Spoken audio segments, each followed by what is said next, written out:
हमारे बुजुर्ग एक बहुत बड़ी बात कह गए हैं कि बैठना भाइयों के बीच चाहे बैर ही क्यों न हो, और चलना हमेशा सही रास्ते पर चाहे फेर ही क्यों न हो। आज के इस दौर में जहां छोटे छोटे जमीन के टुकड़ों के लिए, पैसों के लिए भाई भाई के खून का प्यासा हो जाता है, लोग अदालतों के चक्कर काटते हैं। आज मैं आपको समाज का वो शाश्वत सत्य याद दिलाने आया हूं कि इस पूरी कायनात में भाई से बड़ा शुभचिंतक और हितैषी कोई दूसरा नहीं होता।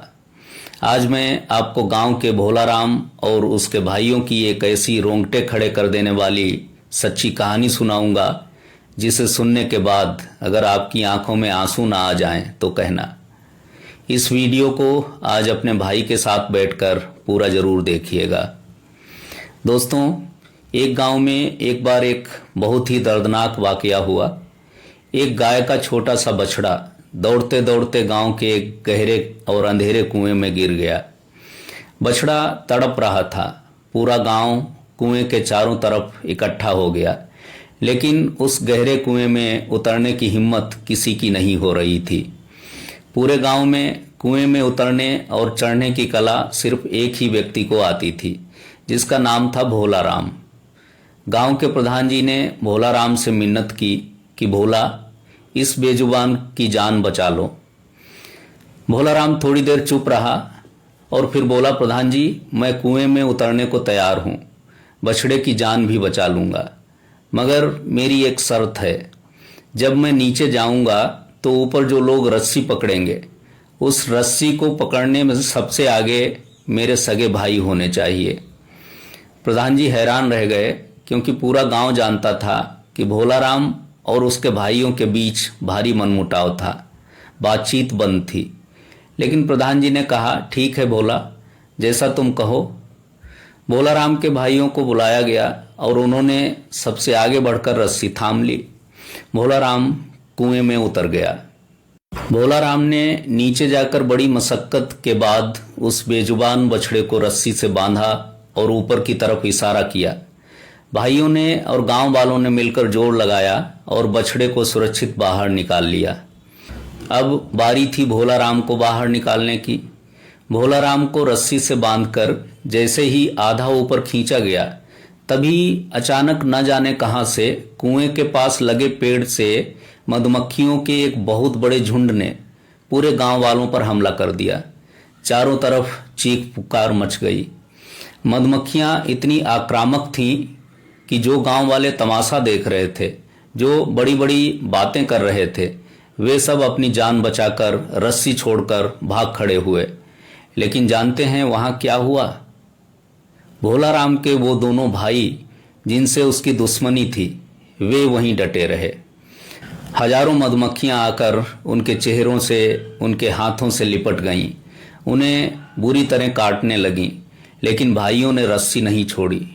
वे जानते थे कि अगर एक सेकंड के लिए भी रस्सी हाथ से छूटी तो उनका भाई भोलाराम सीधे पाताल में गिरेगा और उसके प्राण चले जाएंगे। भाइयों के शरीर से खून बहने लगा, दर्द से उनकी चीखें निकल रही थीं, लेकिन उन्होंने अपनी आखिरी सांस की बाजी लगा दी। दोनों भाइयों ने जी जान लगाकर रस्सी को ऊपर खींचा और भोलाराम को सुरक्षित कुएं से बाहर निकाल लिया। जब भोलाराम बाहर आया और उसने अपने भाइयों की वो हालत देखी, तो वो उनके सीने से लगकर फूट फूट कर रोने लगा। दोस्तों, यही इस कहानी का सबसे बड़ा मोरल है।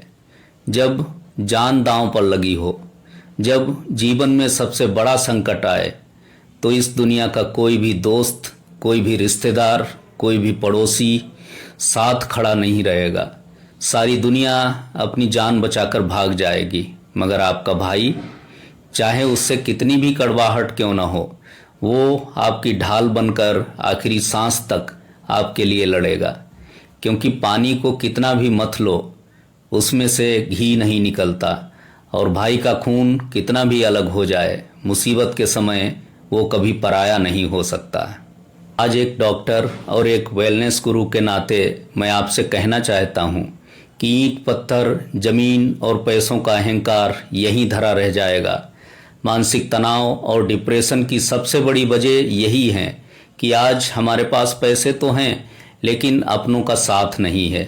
अगर आज आपके भाई से आपका कोई मनमुटाव है, कोई विवाद है, तो आज ही इस वीडियो को देखने के बाद अपना अहंकार छोड़िए, अपने भाई के पास जाइए, उन्हें गले लगाइए और पुरानी बातें भूल जाइए। याद रखिए, भाई हाथ की उंगलियों की तरह होते हैं, जब मुट्ठी बनती है तो ताकत बन जाती है। तो मेरे प्यारे दोस्तों, क्या आप भी मानते हैं कि भाई से बड़ा कोई रक्षक नहीं होता? कमेंट बॉक्स में अपने प्यारे भाई का नाम लिखकर उन्हें ये वीडियो टैग ज़रूर करें, या कमेंट में मेरा भाई मेरी जान ज़रूर लिखें। पारिवारिक मूल्यों, मानसिक शांति और खुशहाल जीवन से जुड़े रहने के लिए हमारे इस पेज को अभी फॉलो या सब्सक्राइब करें। इस दिल को झकझोर देने वाले वीडियो को बिना किसी कंजूसी के अपने भाइयों के साथ अपने पारिवारिक व्हाट्सएप ग्रुप्स में तुरंत शेयर कीजिए। क्या पता आपका एक शेयर बिखरते हुए भाइयों को दोबारा मिला दे। सजग रहिए, भाइयों का सम्मान कीजिए, स्वस्थ रहिए। धन्यवाद। जय हिंद।